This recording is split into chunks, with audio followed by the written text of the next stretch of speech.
Жасанды интеллект жасаған осындай стеклянный жейтін нәрселерді барлығыңыз бір рет болсын көрдіңіздер, иә? Енді мына қыз дәл осы панкейкті шын өмірде стеклодан жасап көрді. Қалай екенін көрсетейін, иә?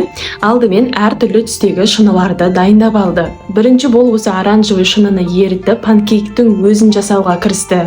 Просто қараңыздар, қандай оңай емес жұмыс, иә? Панкейктер дайын, енді голубика, яғни көк жидекке өтті. Дайындап осының ішіне суытуға салып қояды. Меніңше холодильник па сондай бірдеңе ау деймін. Ал енді маған ең қызық болғаны малина.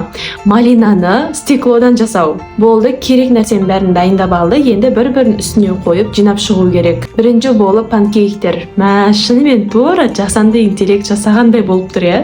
Кейін малиналар. Мынаны стеклодан жасаған деп кім айтады? Көк жидектер, тіпті құлпынай. Енді просто мынаған қараңыздар. Панкейк сенімдірек көрінсін деп тура шекерге ұқсаған майда-майда шынына сеуіп шықты. Вау, керемет, жегім келіп кетті. Бұндайда шын өмірде жасағанды бірінші рет көріп тұрмын. Диананың қызықтарына жазылып алуды ұмытпаңыздар. Мақұл?